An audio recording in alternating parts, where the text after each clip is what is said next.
alors là, on va commencer à aborder tout ce qui est suspension, donc à commencer par les ressorts. Donc, à savoir qu'un ressort, il est défini par son diamètre de fil, sa longueur hors tout et son diamètre essentiellement. Et le plus important, c'est la raideur du ressort. Donc, généralement, c'est exprimé en newton millimètre, mais je pense que ça va pas parler à beaucoup de monde, donc on peut ramener ça en kilos par centimètre. Hein, ça sera un peu plus parlant pour tout le monde. Donc nous, pour notre exemple, on va se donner une raideur voilà, bateau, hein, c'est pas la réalité d'un ressort de Twingo, mais au moins pour les calculs, ça sera plus simple de visualiser. Donc on va dire qu'on part sur une base de 25 kg par centimètre. Donc en gros, pour chaque centimètre comprimé, on a appliqué 25 kg. Donc si vous imaginez qu'on met 100 kg, on va descendre de 4 cm. On va comprimer de 4 cm. Donc voilà pour les grandes lignes. Donc sur les Twingo, on a finalement, quand on va sur les sites marchands, on semblera avoir beaucoup de choix. À savoir qu'on revient toujours sur les mêmes ressorts. On va trouver des ressorts avec des diamètres de fil de 11,5, 11 mm 5 et d'autres qui font 12,5. Mais au final, on va se retrouver sur la même chose. Pourquoi? Parce qu'en fin de compte, on va avoir si on a un ressort qui fait 11,5 de diamètre de fil, on va généralement retrouver, c'est ce que j'ai pu constater, on va avoir 4 spires et demi. Donc en gros, une spire, c'est un tour complet. On va se retrouver avec 4 spires et demi. Si vous partez sur un diamètre 12,5, généralement vous allez avoir 5 spires. Donc en fin de compte, le fait d'avoir plus de spires fait que on va se retrouver sur la même raideur de ressort et au final on obtient la même chose. Alors quand c'est pas le nombre de spires, ça peut être aussi le diamètre extérieur qui est un peu plus grand, ce qui fait que pour le même nombre de spires mais avec un fil plus grand, si on a un diamètre plus grand extérieur de ressort, au final on peut aussi obtenir la même raideur. Donc voilà, sachant qu'en plus la Twingo, on avait qu'une motorisation essence 1,2 litre.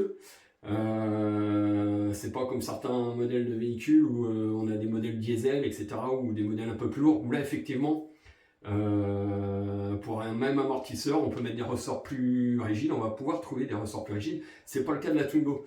Alors je sais qu'après au niveau de la Twingo on a un modèle avec climatisation, mais là pour le peu de poids que ça rajoute, je suis même pas sûr que on ait des ressorts plus raides. Donc voilà, donc nous on a pris parti de rester sur les ressorts d'origine parce qu'en fin de compte le constructeur qui a dimensionné la suspension ont fait leurs essais et ont dimensionné les ressorts pour vouloir mettre des ressorts plus raides.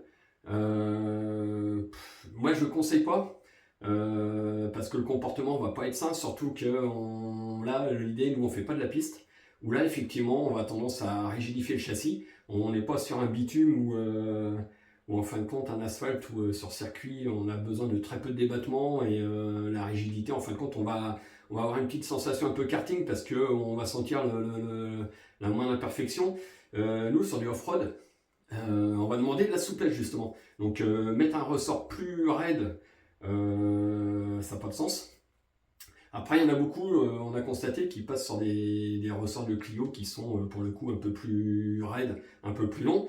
Donc effectivement, ça va influencer la garde au sol, c'est ce qu'on cherche, c'est-à-dire rehausser la voiture.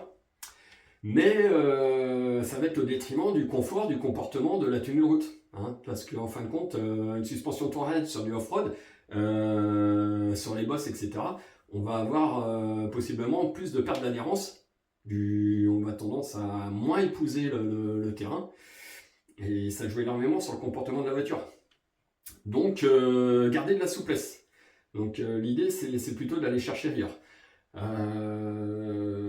Voilà à peu près les grandes lignes. Je pense que j'ai peut-être oublié des petites choses, mais je vais vous les rajouter dans la foulée. Ah oui, donc point très important aussi, c'est le fait de mettre des ressorts plus raides et plus longs. vous allez perdre en course de détente. Parce qu'en fin de compte, la voiture va effectivement moins s'affaisser sur ses roues en charge. Et au final, la course de détente, si jamais vous avez des nids de poules, ou si jamais voilà, si le terrain est accidenté, vous risquez, si la voiture décolle, d'avoir une perte d'adhérence du fait que vous avez une course de détente qui est trop faible. Donc attention à pas trop perdre de course de détente.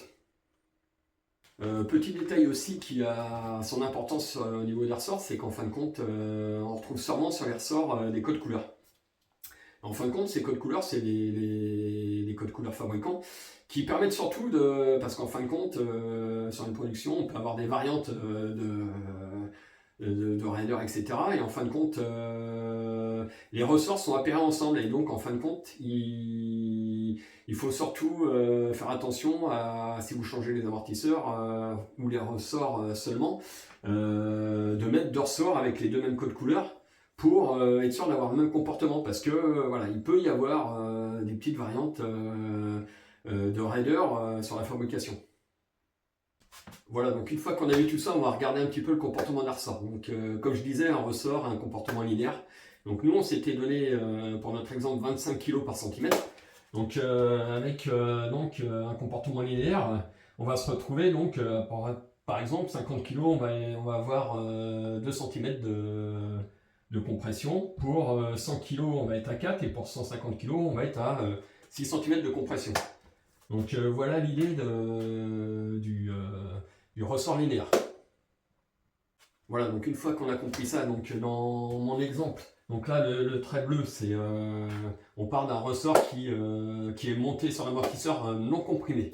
Hein, il est entièrement libre quand on assemble, ce qui n'est pas le cas dans la réalité.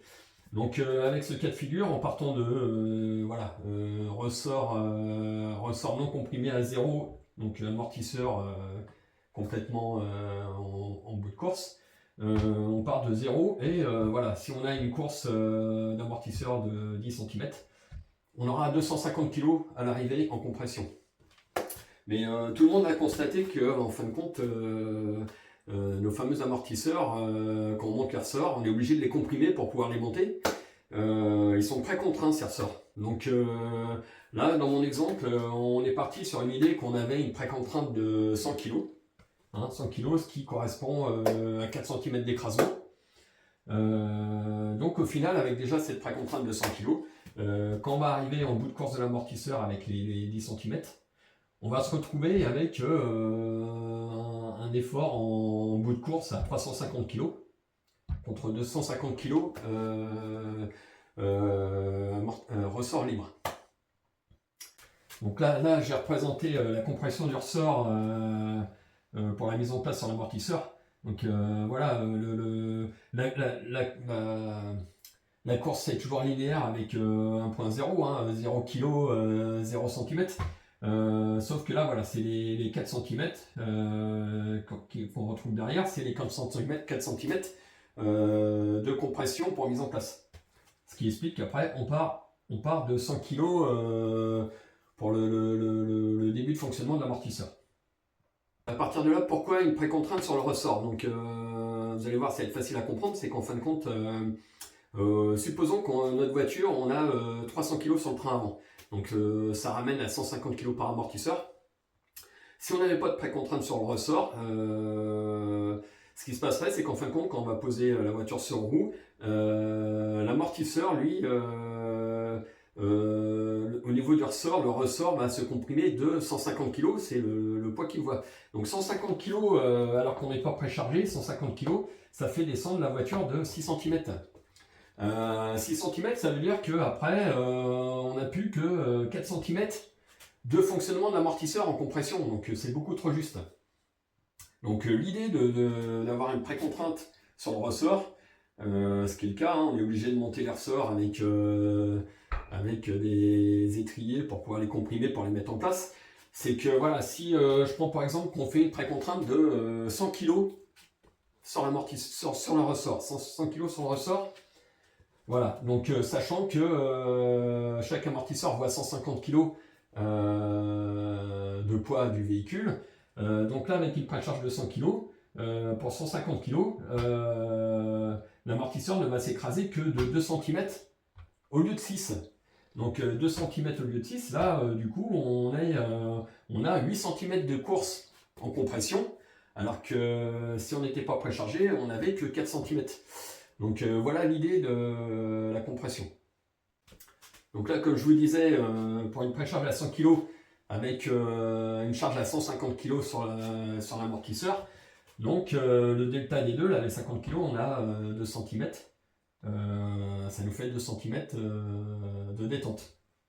Maintenant, on imagine qu'on met un ressort beaucoup plus raide, beaucoup plus long, et que du coup, on comprime notre ressort de 150 kg, ce qui correspond à la charge de l'amortisseur voiture sur roue.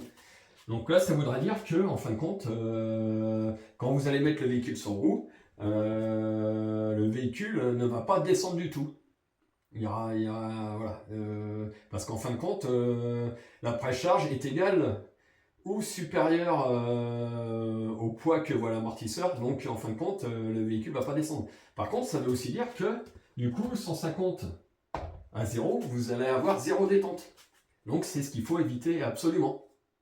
Parce que là, en fin de compte, 0 détente, ça veut dire que votre amortisseur, quand vous allez avoir un choc, oui, va se comprimer. Par contre, le fait de ne pas avoir de détente, quand il va se relâcher, ça va cogner forcément. Là, on va carrément aller à chaque fois en fin de course amortisseur.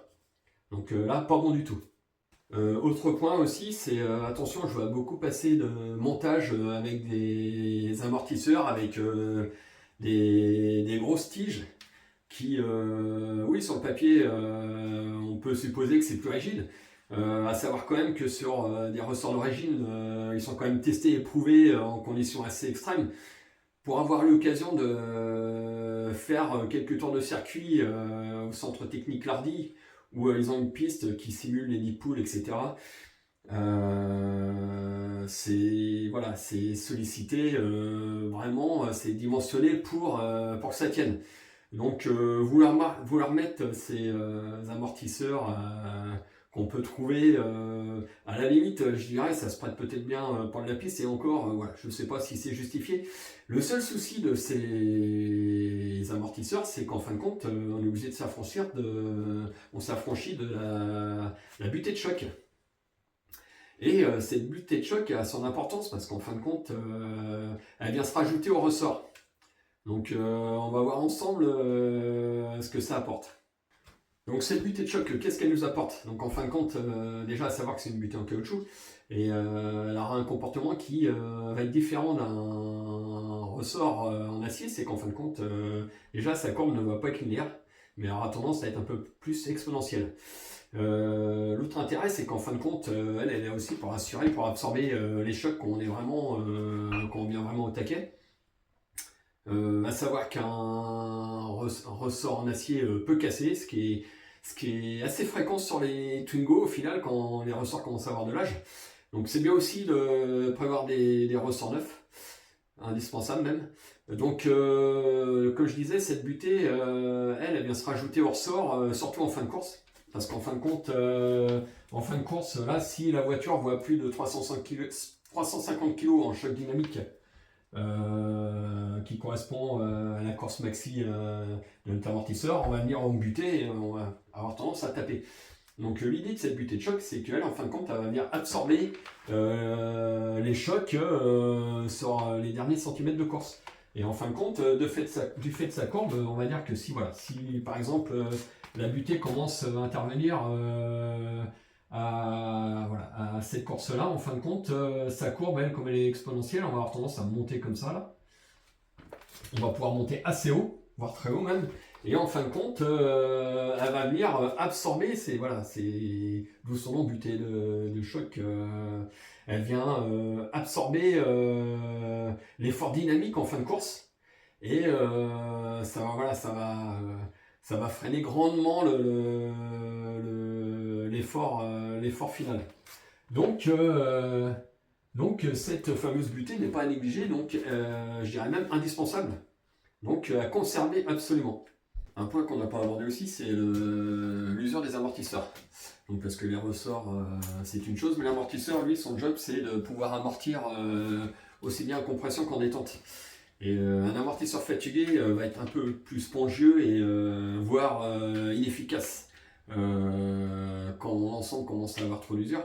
On n'aura plus d'amorti en compression ni en détente. Donc ça va se caractériser par une très mauvaise tenue de route, plus des phénomènes de rebond. Si vous passez par exemple sur une route un petit peu avec des bosses à continuité, avec un amortisseur fatigué, votre roue va avoir tendance à décoller, à faire des rebonds, au lieu de suivre au mieux le profil de la route.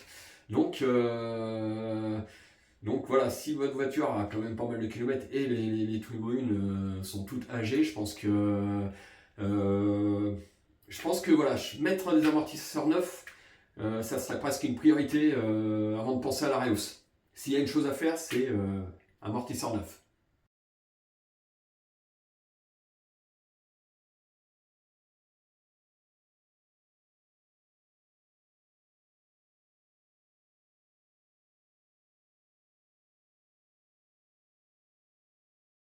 Je pense qu'on a fait le tour de tout ce qui est partie ressort. Donc pour revenir sur le cas de figure, c'est un petit peu un montage un petit peu particulier sur la Twingo, c'est au niveau de la fixation sur caisse. Donc souvent sur les véhicules, on retrouve une articulation élastique, en l'occurrence c'est celle-là. C'est une partie acier qui est sur le caoutchouc qui permet de compenser les légers défauts d'angle. Souvent cette partie-là a une platine et c'est fixé plusieurs points sur caisse. Là c'est pas le cas, là en fin de compte chez Renault ils ont fait le choix de monter l'amortisseur avec cette articulation élastique en appui sur la caisse. Hein, sachant que voilà, la roue est toujours sur roue, donc c'est juste un simple appui et voilà, guère plus que ça. Donc par contre ils ont rajouté une coupelle de rebond. Cette fameuse pièce là, ici, là, qui elle fera office de retenue d'amortisseur, c'est-à-dire que imaginez que vous prenez un seau où vous ayez vraiment un gros nid de poule, l'amortisseur va se retrouver en détente complète, hein, roue pendante, et en fin de compte, cette butée a juste la fonction de retenir l'amortisseur sur la caisse, mais en fin de compte, il voit très peu d'efforts, il voit que le poids de l'ensemble qui est pendant. Voilà, ça fait juste office de retenue. Et voilà. Donc une fois que ça c'est dit, j'en vois beaucoup qui cherchent toujours à comprendre pourquoi j'ai du jeu entre cette coupelle et la caisse. Alors en fin de compte, c'est un jeu normal qui fait que en fonction des mouvements, il faut conserver un peu de jeu pour que le tout fonctionne bien.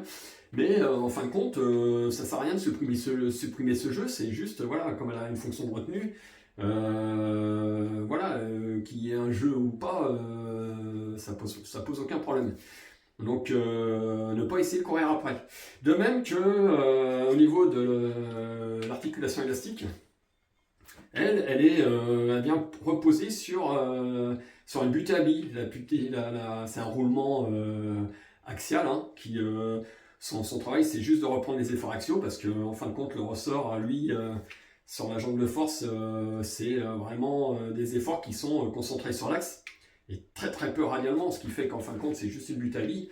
Là aussi une fois qu'on est assemblé avec le petit écrou là, qui vient resserrer l'ensemble, on a aussi un petit jeu, mais ce petit jeu là lui il est supprimé dès lors qu'on met la voiture sur roue, tout est en appui, en compression et voilà, donc c'est tout à fait normal d'avoir un petit jeu ici en montage et d'avoir du jeu entre la caisse et la coupelle sur le véhicule. Donc ça sert à rien d'essayer de les supprimer. Donc une fois que tout ça a été dit, donc nous l'idée de la Reos sur notre Twingo, donc on est resté sur amortisseur d'origine et ressort d'origine. Ce qui est beaucoup plus simple pour faire voilà, si jamais il y a besoin de changer des pièces et tout, on rachète des ressorts d'origine, on rachète un amortisseur, on les monte avec notre modif. Donc qu'est-ce qu'on a fait nous? On a déjà jouer sur la compression du ressort, c'est-à-dire qu'on va précharger nos ressorts de 20 mm, ce qui fait qu'en fin de compte, cette précharge supplémentaire de 20 mm fait qu'on va naturellement rehausser notre véhicule de 20 mm aussi. Donc on va jouer pour ça sur la coupelle qui retient le ressort. Donc on va jouer sur cette coupelle pour gagner 20 mm. Par contre, à savoir, comme on avait vu avant, c'est que le fait de précontraindre un peu plus, donc effectivement la voiture va moins descendre, mais on perd d'autant en détente. Et il faut absolument garder de la détente. Donc là, sur un véhicule comme la Twingo, on a quand même quand même pas mal de compression une fois sur roue, donc bon, on peut se permettre de tricher sur 20 mm. Donc nous, c'est le choix qu'on a fait. Après, voilà, nous, l'idée, c'est de rehausser de 40 mm, 4 cm. Donc on va jouer sur la longueur totale de l'amortisseur. À savoir qu'un amortisseur de Twingo, ils font tous la même taille. Donc au niveau de l'orga Twingo, Twinred, ils vendent des amortisseurs qui eux font 2 cm plus long hors tout. Sachant que c'est bien précisé qu'il faut éviter d'aller au-delà parce qu'en fin de compte, quand on est roue pendante, hein, si jamais voilà, un gros nid de poule ou un seau, amortisseur complètement détendu, en fin de compte, les cardans sont très proches du berceau. Eux préconisent de mettre des amortisseurs maximum 2 cm plus longs. Donc nous, c'est ce qu'on a privilégié, sachant que nous, on va partir sur un amortisseur d'origine. On va modifier l'ensemble ici d'accostage à la caisse pour gagner ces 2 cm. Pour ce qui est de la rehausse des amortisseurs arrière, donc voilà, c'était sans trop de difficulté. Nous, on a privilégié de rehausser sur la partie supérieure de l'amortisseur, donc en rajoutant une cale de 40 mm pour pouvoir rehausser de 40 mm comme à l'avant. Voilà, nous on trouvait que c'était plus sympa de le faire au niveau de la tête. On a vu certains montages où au niveau de l'articulation inférieure, des gens rajoutaient des petites cales pour compenser qui viennent se fixer au niveau de l'axe de l'amortisseur et au niveau de l'axe du berceau arrière. Alors c'est pas déconnant, ça fait des pièces un peu plus simples. Par contre, attention à ce que la pièce qui vient se fixer ici fasse pas office de biellette. Et donc assurez-vous que la pièce que vous venez mettre sur le berceau arrière ait un bon appui par rapport au berceau pour qu'elle évite de pivoter. Hein, si jamais on imagine que si ça se desserre un petit peu, voilà, que ça parte pas que ça vienne pas faire doublon biellette, quoi, et que ça vienne pas se promener. Donc c'est un petit peu, voilà, c'est juste ce point-là qui est pour moi qui est plus critique si on fait la modif en bas. Maintenant, pour ce qui est des ressorts, nous on est resté aussi sur l'origine, à savoir que nous on a vidé la voiture. On peut considérer que le poids qu'on va mettre, c'est un peu comme si on transportait 2 passages arrière avec un peu de bagages. On est encore dans les clous et comme je vous disais, les voitures sont sollicitées au taquet avant de sortir d'usine et voilà, donc il faut voir aussi que les ressorts, tout est dimensionné pour avoir une efficacité et un confort. Donc vouloir mettre des ressorts plus costauds, plus gros encore, comme je disais, comme à l'avant, pour nous, c'est pas vraiment une solution. Pour ce qui est de la tête d'amortisseur arrière, l'articulation élastique ici, là, comme son nom l'indique, fait déjà office d'articulation, parce que j'ai vu des adaptations où les gens avaient pondu un petit système rotulé, pas rotulé, mais sur pivot, qui permettait de compenser les mouvements de l'amortisseur par rapport à la cinématique de l'ensemble. Cette pièce fait déjà office d'articulation parce qu'en fin de compte, ici on a une partie surmoulée métal avec une partie caoutchouc interne et on a une autre tôle métal ici qui elle est fixée sur la tige amortisseur. Et en fin de compte, c'est le caoutchouc qui fait la liaison, qui va faire la liaison pivot là. Donc il n'y a pas lieu de rajouter d'autres pivots. J'ai vu aussi d'autres cas où en fin de compte, les gens simplement ils faisaient une rehausse et ils mettaient 2 trous de fixation dans l'axe. Donc effectivement après ça posait problème pour pouvoir se faire fixer en face. Donc ils tournaient la pièce de 90 degrés pour pouvoir se fixer au niveau du véhicule ici. Sauf que là, vous allez faire travailler l'articulation dans son mauvais sens. Parce qu'en fin de compte, elle a une orientation de fonctionnement. Donc voilà, c'est des erreurs qu'on peut voir passer par méconnaissance et c'est des choses à éviter. Voilà, donc toujours bien penser à réfléchir aux solutions qu'on met en place. Et quand on a un doute, j'ai envie de dire, des fois, la meilleure solution, c'est peut-être de rien faire. Hein, voilà, donc c'est un petit peu comme ce qu'on disait au niveau des choix des dimensions de pneus, etc. Donc voilà. Des fois, le plus simple est mieux que vouloir inventer des choses. Autre point important, la voiture est rehaussée. Maintenant, faut aussi penser à toutes les conséquences autour. À savoir que une voiture rehaussée, en termes de géométrie, vous allez avoir tendance à avoir un carrossage qui va devenir un peu plus positif. Et ça va pas dans le bon sens. Une voiture, elle est généralement réglée avec un carrossage qui est négatif, voire nul, mais jamais positif. Parce qu'en fin de compte, le comportement virage, vous allez avoir des très mauvais appuis sur la bande de roulement. Et la tenue de route va pas être bonne du tout. Donc rehausser la voiture, c'est aussi corriger le carrossage de la voiture. Donc nous, c'est ce qu'on a fait de notre côté. On a joué sur une des vis de chaque amortisseur pour pouvoir compenser le carrossage qui avait tendance à devenir positif. Maintenant, il existe des kits de vis avec un excentrique qui vous permettent de régler par petit degré le défaut et puis revenir dans la plage de tolérance qui est bonne. Mais ça oblige aussi à avoir un bon de mesure et puis jouer sur cette vis et puis regarder ce que ça donne et puis rejouer, etc. Donc nous, on a fait un petit peu avec les moyens du bord, ça donnait des résultats qui étaient pas mal. On est dans les clous, on est même sur la roue droite, sur le carrossage négatif max. Mais j'ai envie de dire, c'est pas plus mal parce que c'est vrai qu'on est dans des régions où il y a beaucoup de ronds-points et souvent c'est très sollicité sur ces appuis-là. Donc on est dans les clous, nous, donc ça nous va. On va laisser comme ça pour l'instant. Peut-être qu'après on va peaufiner sur un peu de temps. Mais voilà, pensez à faire votre correction de carrossage. Pour ce qui est du parallélisme, ça a très peu d'influence parce que la géométrie du train fait que généralement la biellette suit les triangles et qu'on a une déformation qui est, enfin on a un mouvement qui est assez linéaire à ce niveau-là. Et donc au final, on ne rajoute pas de pincement. Donc